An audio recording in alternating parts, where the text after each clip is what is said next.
याद है मैंने लास्ट टाइम कहा था कि ये क्लाउड शेल है और इसके बारे में हम बाद में सीखने वाले हैं। तो अब टाइम आ गया है, इस वीडियो में मैं सिखाऊंगा कि ये क्लाउड शेल होता क्या है। और अगर आप एक लिनक्स लिनक्स का यूज़र हो तो आपको बहुत मज़ा आएगा क्लाउड शेल से काम करने के लिए। बेसिकली क्लाउड शेल एक कमांड लाइन इंटरफेस है ये सारे काम करने के लिए।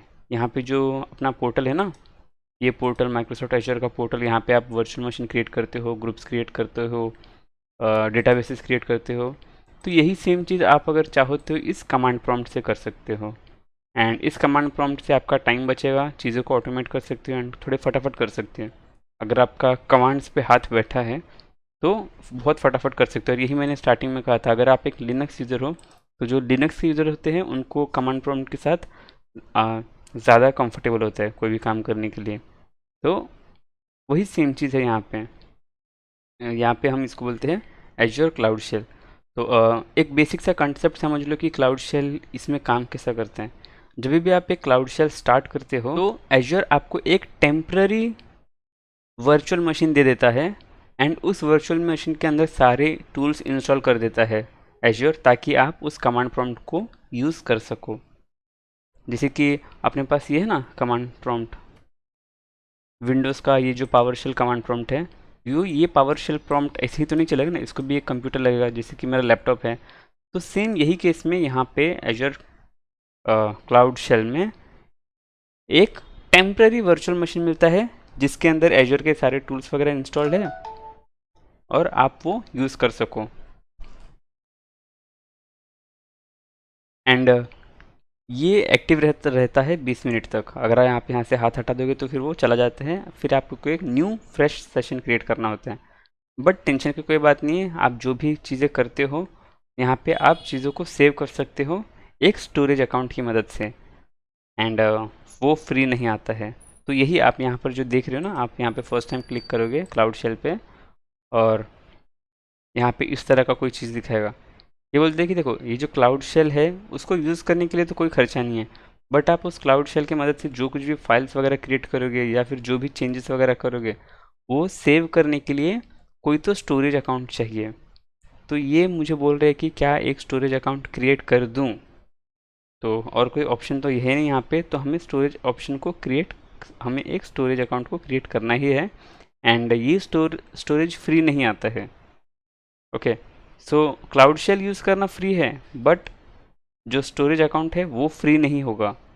इसलिए आपको हर चीज़ का ध्यान देना है कि एजर ही नहीं, मतलब कोई भी क्लाउड सर्विस में आप क्या चीज़ यूज़ कर रहे हो और उसके कितने कितने कंपोनेंट्स है उसके अंदर और कौन से कंपोनेंट कितने पैसे चार्ज करती है, ये जानना बहुत ज़रूरी है। आप चीज़ें भले ही क्रिएट कर लो, सब कुछ कर लो, लेकिन एट द एंड अगर आपके इनकम से ज़्यादा अगर आप इसके एजर के प्राइसिंग फीस पे कर दोगे तो फिर सेंस नहीं बनता है। ठीक है, तो मैं यहाँ पे एक एजर स्टोरेज को क्रिएट कर रहा हूँ और उसमें हमारा जो कमांड प्रॉम्प्ट है वो इनिशियलाइज हो जाएगा। अब इसकी ज़रूरत क्या है, क्योंकि अपन जब कमांड प्रॉम्प्ट से जिन लोग का हाथ कमांड प्रॉम्प्ट पे बैठ जाते हैं ना, वो बहुत सी चीज़ें फटाफट कर सकता है बस कुछ कमांड लाइन से। अभी मैं यहाँ पे क्रिएट रिसोर्स ग्रुप पे क्लिक करूँगा, फिर एक फॉर्म ओपन होगा, फिर मैं उसमें कुछ डिटेल्स फिल करूँगा, फिर मैं नेक्स्ट स्टेप पे जाऊँगा, फिर मैं एक और नेक्स्ट स्टेप पे जाऊँगा। ये सब करने का जो टाइम वेस्ट है वो आप चाहो तो यहाँ पे कुछ कमांड्स टाइप कर करके फास्ट कर सकते हो।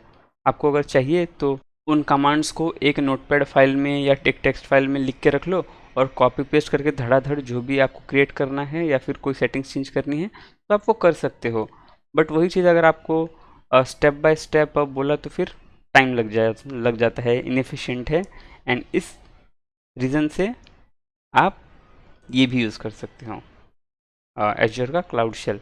अब फर्स्ट टाइम कनेक्ट होने के लिए थोड़ा टाइम लगता है, एक बार कनेक्ट हो जाता है तो बिल्कुल इस तरह से दिखेगा, एक पावर शेल की तरह दिखेगा। और अगर आपको बैश शेल यूज़ करने की आदत है तो आप बैश भी यूज़ कर सकते हो। बैश शेल यानी कि जो लिनक्स का जो बैश कमांड प्रॉम्प्ट टर्मिनल होता है वो। ये मैं यहाँ पे अब मैं कनेक्ट हो चुका हूँ मेरे पावर शेल कमांड प्रॉम्प्ट में, यानी कि एजर का क्लाउड शेल। और मैं यहाँ से जो चाहूँ मैं वो कर सकता हूँ। और आपको अगर कहीं पर भी कोई कमांड के लिए हेल्प चाहिए या कुछ भी हेल्प चाहिए तो आप ये कमांड और ये हेल्प प्रेस करके चीज़ों को यूज़ कर सकते हो और देख सकते हो। एजेड है शॉर्ट फॉर्म फॉर एज्योर। तो एज्योर के रिलेटेड जो भी काम करनी है तो इसके लिए आप ये कमांड आगे डालोगे। जैसे कि अगर मुझे कुछ कोई रिसोर्स ग्रुप क्रिएट करना है तो आप लिखोगे एजेड ग्रुप क्रिएट, ग्रुप का नाम, लोकेशन और नाम। तो ये सिमिलर टू अपना ये जिस तरह का ये कमांड प्रॉम्प्ट है वैसे काम करता है। जैसे कि आप यहाँ पे डायरेक्टरी वाइज को लिस्ट वगैरह कर सकते हो, तो सेम चीज़ आप यहाँ पे भी कर सकते हो। ओके, अब मैं इसको थोड़ा सा क्लियर कर देता हूँ या फिर इसको थोड़ा सा ऊपर। अब मैं कुछ बेसिक से ही कमांड्स, बहुत ही नॉर्मल से कमांड्स में दिखाऊंगा, बाकी आप खुद एक्सप्लोर कर लेना। ओके, सबसे पहले मैं इसको क्लियर कर देता हूँ। ऑल राइट, अब मैंने यहाँ पे dir करके एक कमांड डाला जिस तरह से हम जो जहाँ पे भी हम है उसमें क्या क्या फ़ोल्डर्स वगैरह है वो सब देखने के लिए। आप चाहो तो इसमें फ़ोल्डर्स वगैरह वगैरह भी क्रिएट कर सकते हो।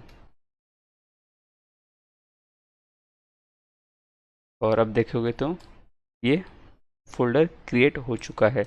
तो इस तरह से मैं कुछ भी क्रिएट कर या फाइल्स फ़ोल्डर्स वगैरह क्रिएट कर सकता हूँ एक नॉर्मल पावर शेल प्रॉम्प्ट की तरह, बट वो हमारे इस ट्यूटोरियल का मतलब नहीं है। मैं बस देखना चाहता हूँ कि यहाँ पे हम देखेंगे कि कुछ चीज़ों को कैसे क्रिएट कर सकते हैं एजर कमांड की मदद से। तो कोई भी चीज़ अगर आपको एजर रिलेटेड करना है तो उसके लिए एजेड तो चाहिए ही, और उसके बाद आपको जो भी काम करना है, ओके, वो चीज़ मुझे अकाउंट के रिलेटेड काम करना है और मुझे ये देखना है। तो मैं जैसे ही एंटर करूँगा मुझे मेरा अकाउंट के बारे में हर चीज़ मुझे दिखा रहा है।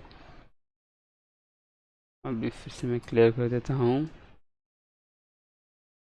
ये एक दूसरा कमांड है जिससे मुझे पता चलता है कि मेरा सब्सक्रिप्शन कौन सा है, उसका नाम क्या है और वो एनेबल्ड है कि डिसेबल्ड है। तो इस तरह के हल्के फुल्के ये कमांड्स है, बट इसमें आप बहुत एडवांस एडवांस चीज़ें भी कर सकते हो। आप चाहो तो रिसोर्स ग्रुप क्रिएट कर सकते हो, वर्चुअल मशीन्स क्रिएट कर सकते हो। तो मुझे जो भी क्रिएट करना है वो मैं यहाँ से बस कुछ कमांड्स की मदद से कर सकता हूँ, और ये ही आपको एक्सप्लोर करना पड़ेगा। मैं बेसिक्स के लिए दिखा सकता हूँ कि मैं यहाँ से एक रिसोर्स ग्रुप क्रिएट करके दिखाना चाहता हूँ। तो मैं यहाँ पे एजेड ग्रुप क्रिएट और उसके बाद क्रिएट नेम, नेम होगा मेरा टेस्ट ग्रुप। उसके बाद ये ग्रुप कोई लोकेशन में होगा, लोकेशन में डाल देता हूँ ईस्ट यूएस।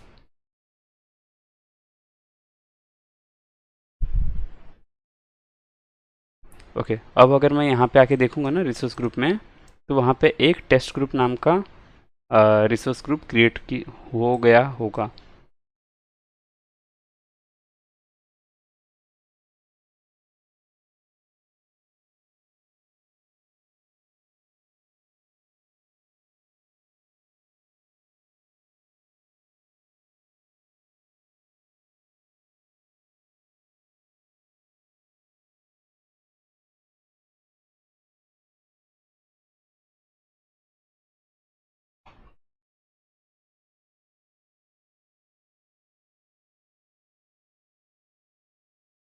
ओके, सो यहाँ पे थोड़ा टाइम लगता है देखने के लिए। अब वो यहाँ पे आ गया है टेस्ट ग्रुप करके, जो मैंने यहाँ से क्रिएट किया था।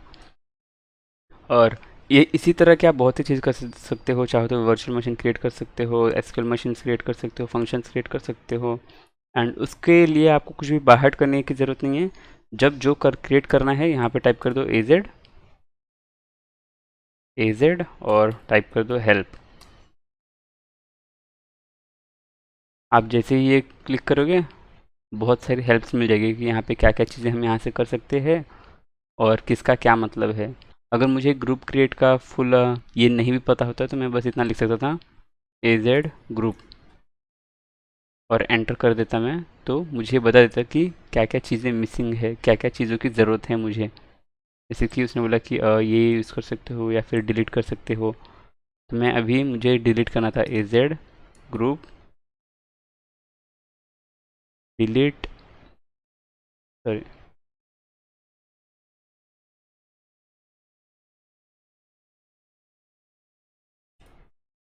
टेस्ट क्या क्रिएट किया था मैंने, टेस्ट ग्रुप।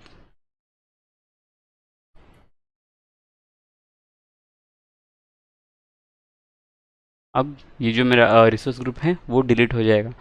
सेम इसी तरह से आप चाहो तो वर्चुअल मशीन क्रिएट करने का ये ट्राई करो। आप ट्राई करो कि जो वर्चुअल मशीन है वो मैं कैसे एजेड की इस पावरशेल कमांड प्रॉम्प्ट की मदद से कर सकता हूँ।